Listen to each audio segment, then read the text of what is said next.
بسم اللہ الرحمن الرحیم. بے شک آپ نے بھی مرنا ہے. انک میت، آپ نے بھی میرے پیغمبر مرنا ہے.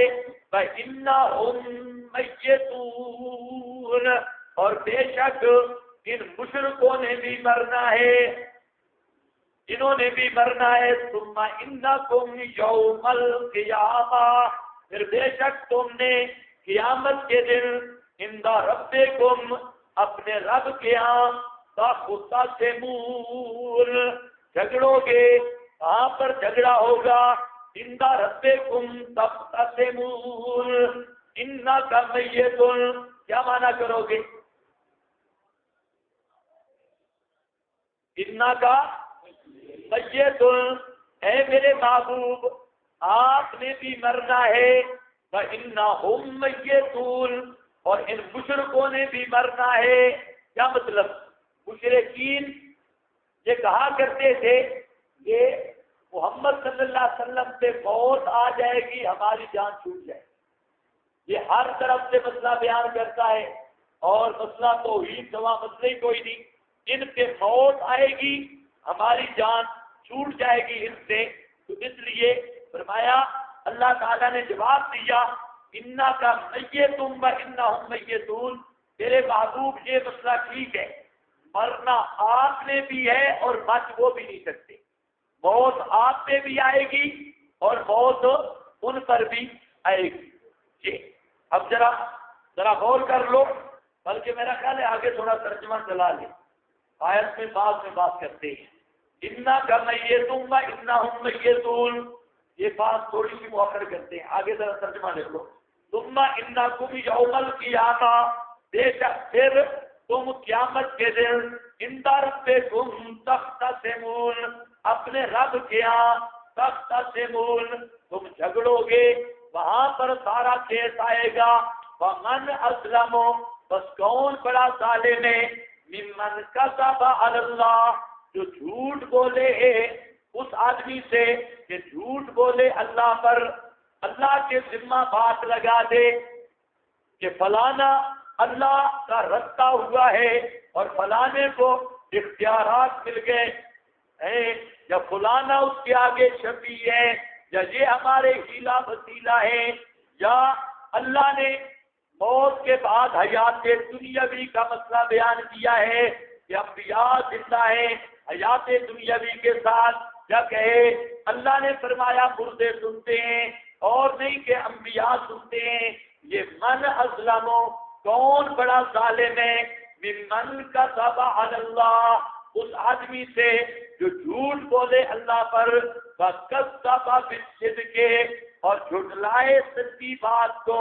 یا الصدق سے مراد قرآن ہے، قرآن کا مسئلہ جھٹلا دے، چاہے وہ انک میتون والا ہو، کوئی مسئلہ بھی ہو قرآن کا، اس کو جھٹلا دے.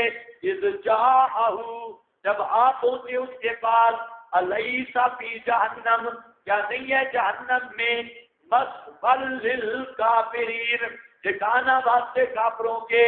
والذی جاء بالصدق، والذی جاء بالصدق، اور وہ ہستی جو لائی میرا سچ. یہ بالصدق سے مراد قرآن، اللہ کی سے مراد نبی کریم علیہ السلام، نبی پاک کی ذات اقدس. والذی جاء بالصدق، وہ ذات جو لائی ہے میری سچائی. میری سچائی کیا ہے؟ تو بولو صدق کیا ہے؟ قرآن ہے. کوئی کذب علی اللہ وکذب بالصدق، کوئی آ گیا جاء بالصدق، میرا سچ وہ قرآن ہے. اللہ کے نبی نے فرمایا من قال بھی صدقہ، جو قرآن بیان کرے گا وہ اس کے سچے ہونے کی گارنٹی ہے. من قال بھی صدقہ، جو قرآن سے مسئلہ بتائے گا وہ سچا ہوگا اور اس کا سچ پہ ہونا گارنٹی شدہ ہے. اور جو سر پہ قرآن رکھ کے بتائے گا لانتی، اس کے بے ایمان ہونے میں کوئی شک نہیں. جاء بالصدق، لایا سچ، وصدق بھی، صدق بھی کے دو معنی ہیں. مراد اس سے مطلب تو ایک ہی ہے کہ اس سچ کی تصدیق کی، لایا بھی سچ اور تصدیق بھی سچ کی۔ ایک تو معنی عام ہے، جو بھی صحابہ کرام سے لے کر قیامت تک جو بھی لوگ قرآن والے مسئلے کی تصدیق کرتے رہیں گے، سارے اس کا مصداق ہے مفہوم عام، اور ایک خاص مفہوم ہے کہ ان مصدقین کا سید المصدقین وہ ابو بکر صدیق ہے رضی اللہ تعالیٰ عنہ۔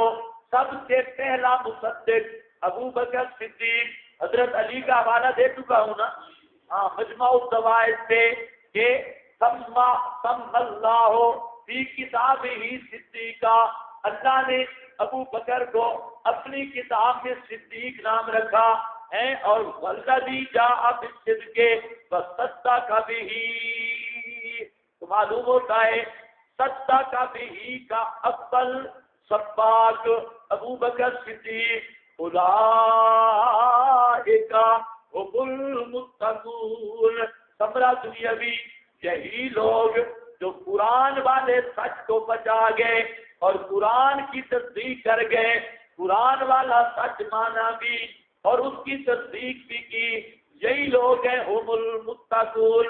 اولئک، یہ اثر ہے جہاں پر متقی صرف یہ ہیں جو قرآن کے سچ کی تصدیق کرتے ہیں، اور اس کے علاوہ متقی نہیں، زرے فراڈی ہے اور صوفیوں۔ اولئک هم ہے نا اثر، اللہ فرماتے ہیں تقوی والے وہ ہیں جو قرآن کی تصدیق کرتے ہیں، اور جو قرآن کا مسئلہ نہیں مانتے، بظاہر جتنے لحافے میں ہوں چٹے بے ایمان اور پرلے درجے کے پاپی شیطان ہیں، ان میں تقوی نام کی کوئی چیز نہیں۔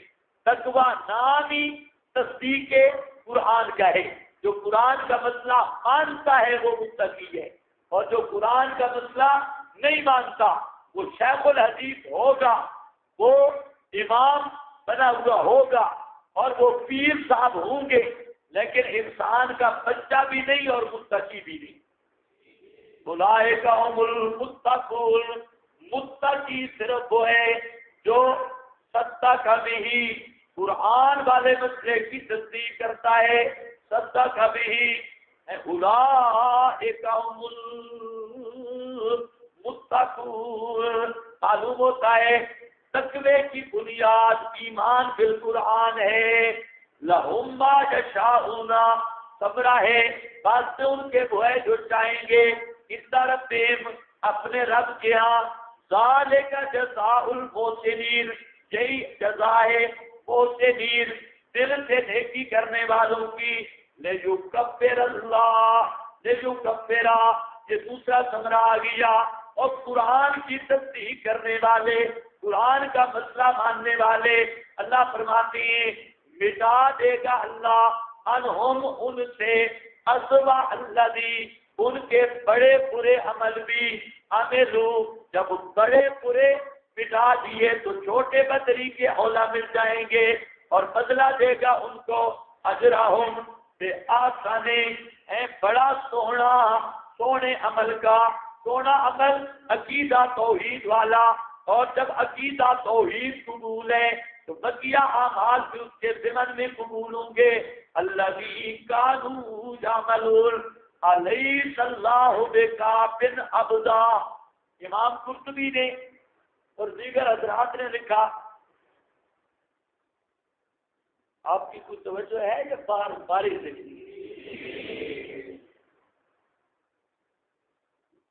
اچھا،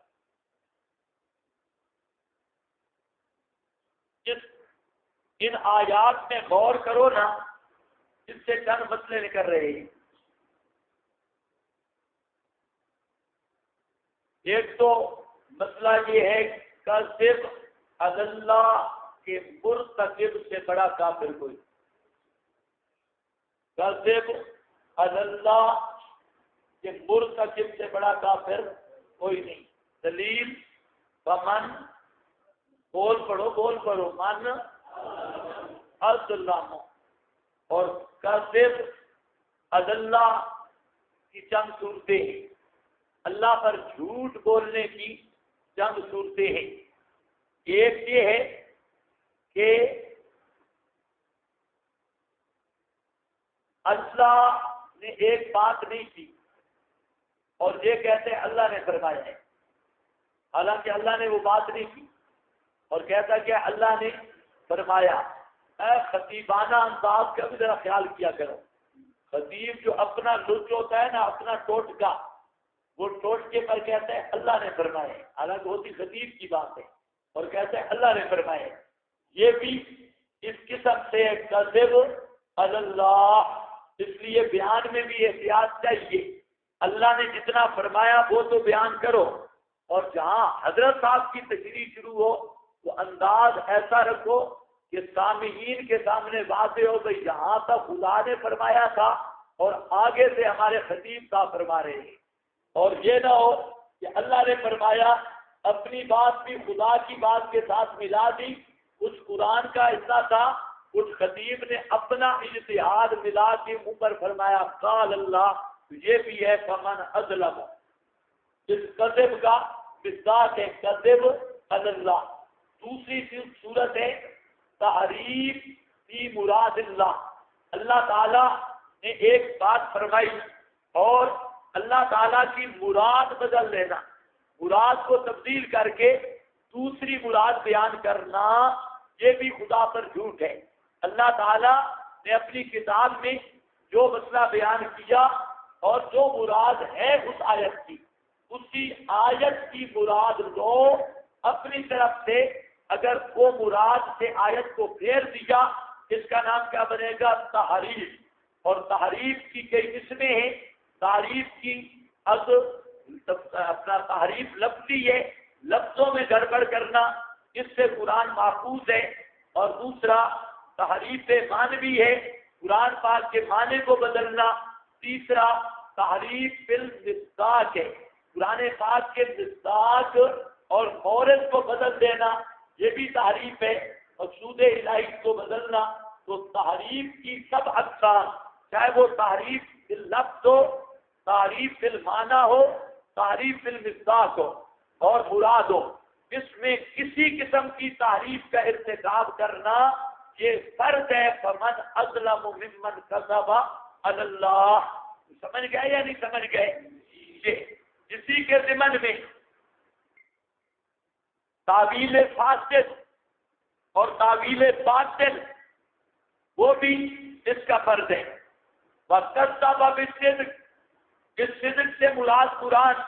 اس سے پتہ چلا کہ جو قرآن ایک مسئلہ بیان کرے اور یہ قرآنی مسئلے کو نہ مانے تو اس سے بڑا کافر بھی کوئی. دلیل کا ہے فمن، اب بولتے نہیں ہو مولوی کذب بالصدق، قرآن کا تکذیب کرنے والا، قرآنی مسئلے کو جھٹلانے والا، یہ کیا بنتا ہے؟ کافر. اذ جاءہ. آگے اسی لیے فرمایا دلیل کیا ہے دونوں باتوں کی؟ کذب علی اللہ، کذب بالصدق کے آگے فرمایا الیس فی جہنم مثوی للکافرین. یہ دونوں کافر ہیں. اور والذی جاء بالصدق، جس سے آگے چلے جاؤ صدق بہ اولئک هم المتقون. یہ ایسے دیکھ لو جہاں پر ایک مسئلہ ہے کہ تقوی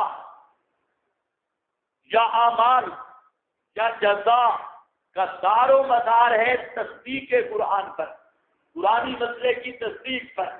جو آدمی قرآنی مسئلے پہ پک گیا، قرآنی مسئلے پر ڈٹ گیا، اس متقی بھی وہی ہے، جزا بھی اسی کو ملے گی، محسن بھی وہی ہے، اور گناہ بھی اسی کے بخشے جائیں گے اور نیکیوں کا بدلہ بھی اسی کو ملے گا. اور جو قرآن کی تصدیق نہیں کرتا وہ بے ایمان من اظلم ہے، اس کی نیکیاں برباد، اس کے اعمال ضائع، اور وہ پورا قلب من جلاد النار ہے. علیہ اللہ.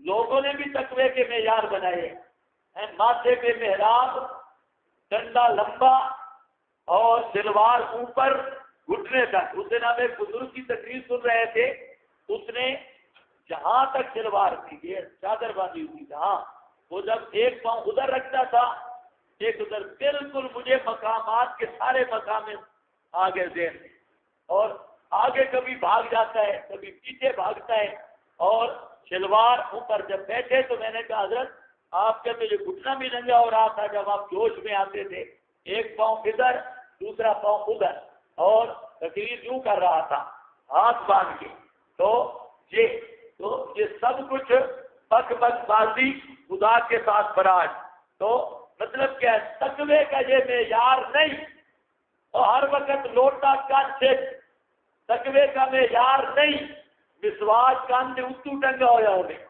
متقی یہ کان کے اوپر مسواک ہے اور وہاں پر تسبیح ہے، یہ میرا شیطان ہے اگر قرآن کو نہیں مانتا۔ اور بزرگوں ہاں تم بھی دیکھتے ہو پگڑیاں اور جبے کبے رنگ برنگے میک اپ شیک اپ، اور دیکھتے ہو تسبیح چٹی داڑھی اوپر تیل لگا ہوا چمکیلا، اور تم بھی کہتے ہو سبحان اللہ، بے ایمان جانوی ہو سکتا ہے تو ایمان جانوی ہے تو چمک رہا ہے یہ آج کل معیار یہ ہے۔ اللہ فرماتے ہیں کوئی نہ متقی بھی تب ہے صدقہ کا بھی میری کتاب کو مانے گا قرآن کو مانے گا، اور لہم ما یشاءون جنتی بھی تب ہے صدقہ کا بھی قرآن کو مانے گا، محسنین ولی بھی تب ہے صدقہ کا بھی میرے قرآن کو مانے گا، لیکفرا گناہ بھی تب معاف ہوں گے صدقہ کا بھی میرے قرآن کو مانے گا، یجزیہم اجرہم ان کے عمل بھی تب مقبول ہوں گے صدقہ کا بھی میرے قرآن کو مانے گا۔ جب تک قرآن کا مسئلہ نہیں مانتا بالکل ڈھنگرا پہ آٹا بیچ رہی ہے، تہجد پڑھے تب لانتی، نمازیں پڑھے تب بے ایمان، روزے رکھتا رہے کیوں سمجھو گدے کا منہ بند کیا ہوا ہے، حج سے پھر آئے کیوں سمجھو یہ کوئی حج پر کتا بیت اللہ میں داخل ہو گیا ہے، یہ جتنی بھی حجیں کرتا رہے اصل میں یار ہے صدقہ کا بھی۔ سمجھ گئے یا نہیں سمجھ گئے؟ ہاں قرآن کی تصدیق کرنی ہوگی، سارے بیچے جہاں مل جائیں گے، کسی کو بھی چھاپنا ہے نا قرآن پیش کرو، یہ قرآن آیا میزان پتہ چلے گا یہ تقوی والا ہے یا بھیڑیا ہے۔ علیہ اللہ بکافٍ عبدا، سبحان اللہ، شبہ ہے اگر بزرگوں کو چھوڑ دیں اور غیر کی عبادت چھوڑ دیں تو لوگ رہنے نہیں دیں گے، مار دیں گے۔ ایک دوسرا قرطبی نے کہا کہ مشرکین مکہ آئے اور نبی پاک علیہ السلام کو کہتے ہیں اتصب آلہتنا، تو کرتا ہے گستاخیاں ہمارے بزرگوں کی، اور تصب تو بزرگوں کو گالیاں دیتا ہے اور گستاخیاں کرتا ہے، اور مشرک کیا سمجھتے ہیں گالی کیا ہے، یہ سنتے نہیں یہ بڑی گال ہے، گالی دیتا ہے کہ کل کچھ نہیں سکتے بڑھیا گالی ہے، گالی دیتا ہے اور کہتے ہیں تجھے پتہ ہے صحیح کہ یہ بزرگ بہت گرا میں، یہ بزرگ جو ہے تیرا دماغ خراب کر دیں گے، اور خبردار ان کو اگر تو چھیڑے گا تو تیرا گھر برباد ہو جائے گا، اور یہ بزرگ تجھے پکڑ لیں گے۔ ایک دوسرا حضرت سعد گئے،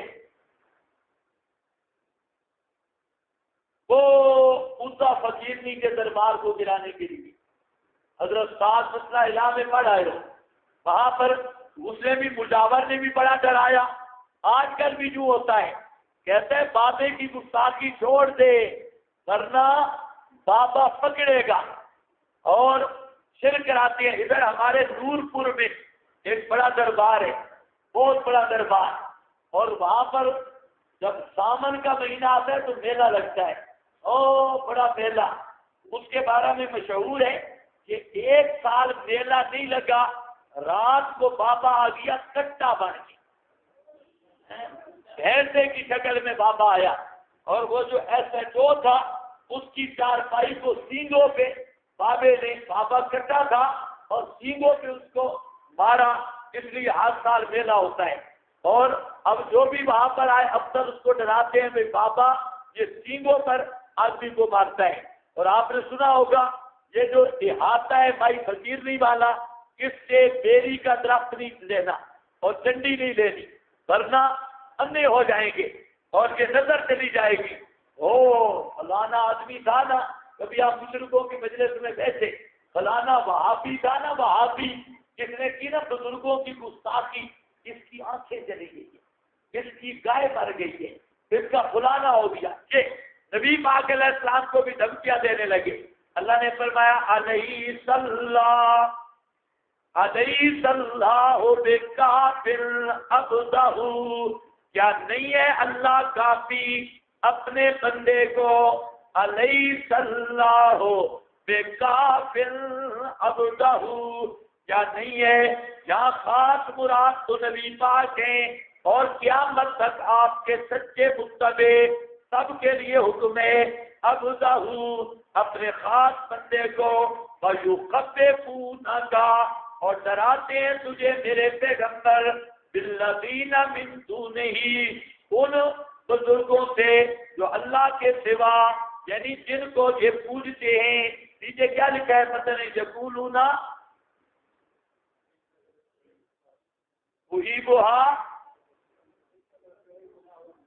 ستصیبک بسوء، تو ان کی گستاخیاں کرتا ہے تجھے کوئی نہ کوئی برائی پہنچے گی۔ الذین من دونہ، اللہ نے کیا فرمایا؟ میرا پیغمبر علیہ اللہ بکافٍ عبدہ، کیا میں تجھے کافی نہیں ہوں؟ یہ تجھے ڈرا رہے ہیں من دونہ ہی معبودوں سے کہ فلانا نقصان دے گا، فلانا، میرے پیغمبر تکڑے ہو، کوئی نقصان نہیں دے سکتا، میں تجھے کافی ہوں۔ وَمَن يُضْلِلِ اللَّهُ، اللہ سے تخویف فرمایا ڈراتے اس لیے ہیں جس کو گمراہ رکھے اللہ، اصل وجہ یہ ہے فَمَا لَهُ مِنْ ہَادٍ، نہیں ہے بات سے اس کے کوئی راہ پلانے والا، اور جس کو ہدایت دے اللہ فَمَا لَهُ مِن مُضِلٍ، نہیں ہے اس کے لیے کوئی گمراہ کرنے والا۔ علیہ اللہ، کیا نہیں ہے اللہ بے عزیز غالب ذی انتقام، بدلہ لینے والا،